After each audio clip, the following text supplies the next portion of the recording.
കേരളത്തെ പിഴുതെറിയ ന്യൂനമർദ്ദത്തിനും ഇരട്ട ചക്രവാത ചുഴിക്കും പുറമെ അതിശക്തമായ കൊടുങ്കാറ്റ് കൂടി എത്തുന്നു എന്ന് കേന്ദ്ര കാലാവസ്ഥാ നിരീക്ഷണ വിഭാഗം മുന്നറിയിപ്പ് നൽകി. വരും ദിവസങ്ങളിൽ മഴ അതിശക്തമാകുമെന്നാണ് കാലാവസ്ഥാ നിരീക്ഷണ വിഭാഗം മുന്നറിയിപ്പ് നൽകിയിരിക്കുന്നത്. ഇതിന് പിന്നാലെയാണ് ചുഴലിക്കൊടുങ്കാറ്റിന്റെയും ഇരട്ട ചക്രവാത ചുഴിയുടെയും റിപ്പോർട്ടുകൾ കൂടി പുറത്തു വന്നിരിക്കുന്നത്. ഒരിടവേളയ്ക്ക് ശേഷം വീണ്ടും കനത്ത മഴയ്ക്ക് സാധ്യത ഉയർത്തി തുടരെ ന്യൂനമർദ്ദങ്ങൾ രൂപപ്പെടുന്നതാണ് പുതിയ ആശങ്ക ഉയർത്തുന്നത്. നദികളിലും ഡാമുകളിലുമടക്കം ജലനിരപ്പ് ഉയരുകയാണ്. തീരദേശ മേഖലകളിൽ കടലാക്രമണത്തിനും മലയോര മേഖലകളിൽ മണ്ണിടിച്ചിൽ ജാഗ്രതാ മുന്നറിയിപ്പും നൽകി.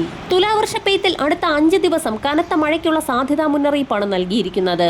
ഒട്ടുമിക്ക ജില്ലകളിലും രാവിലെ പ്രഖ്യാപിച്ചിട്ടുള്ള യെല്ലോ അലർട്ടുകൾ ഉച്ചയ്ക്ക് ശേഷം മാറിമറിഞ്ഞ് ഓറഞ്ച് അലർട്ടിലേക്ക് മാറുകയാണ്. കഴിഞ്ഞ ദിവസങ്ങളിൽ കനത്ത മഴ റിപ്പോർട്ട് ചെയ്തത് തെക്കൻ കേരളത്തിലാണെങ്കിൽ വരും ദിവസങ്ങളിൽ വടക്കൻ കേരളത്തിലേക്കും മഴ കൂടുതൽ വ്യാപിക്കുമെന്നാണ് മുന്നറിയിപ്പുകൾ. ഇന്നലെ പെയ്ത കനത്ത മഴയെ തുടർന്ന് കോഴിക്കോട് നഗരത്തിന്റെ പല പ്രദേശങ്ങളിലും വെള്ളക്കെട്ടുകൾ രൂപപ്പെട്ടു. സ്റ്റേഡിയം ജംഗ്ഷന് സമീപവും സെൻട്രൽ മാർക്കറ്റിന് സമീപവുമാണ് റോഡുകളിൽ വെള്ളക്കെട്ടുണ്ടായത്. മലയോര മേഖലകളിൽ വൈകുന്നേരങ്ങളിലും രാത്രി വൈകിയും ഇടിമിന്നലോടുകൂടിയ ശക്തമായ മഴയ്ക്കും അതിശക്തമായ കാറ്റിനുമാണ് സാധ്യതയുള്ളത്. കോഴിക്കോട്, വയനാട്, കണ്ണൂർ, കാസർഗോഡ് ജില്ലകളിൽ ഒറ്റപ്പെട്ടയിടങ്ങളിൽ ഇടിമിന്നലോടുകൂടിയ ഇടത്തരം മഴയ്ക്കും മണിക്കൂറിൽ 40 കിലോമീറ്റർ വരെ വേഗതയിൽ അതിശക്തമായ കാറ്റിനും സാധ്യതയുണ്ടെന്ന് കാലാവസ്ഥാ വകുപ്പ് അറിയിക്കുന്നു. ആലപ്പുഴ, കോട്ടയം, എറണാകുളം ജില്ലകളിൽ ഒറ്റപ്പെട്ടയിടങ്ങളിൽ ഇടിമിന്നലോടുകൂടിയ ശക്തമായ മഴയ്ക്കും മണിക്കൂറിൽ 45 കിലോമീറ്റർ വരെ വേഗതയിൽ ശക്തമായ കാറ്റിനും സാധ്യതയുണ്ടെന്ന് മുന്നറിയിപ്പിൽ വ്യക്തമാക്കിയിട്ടുണ്ട്.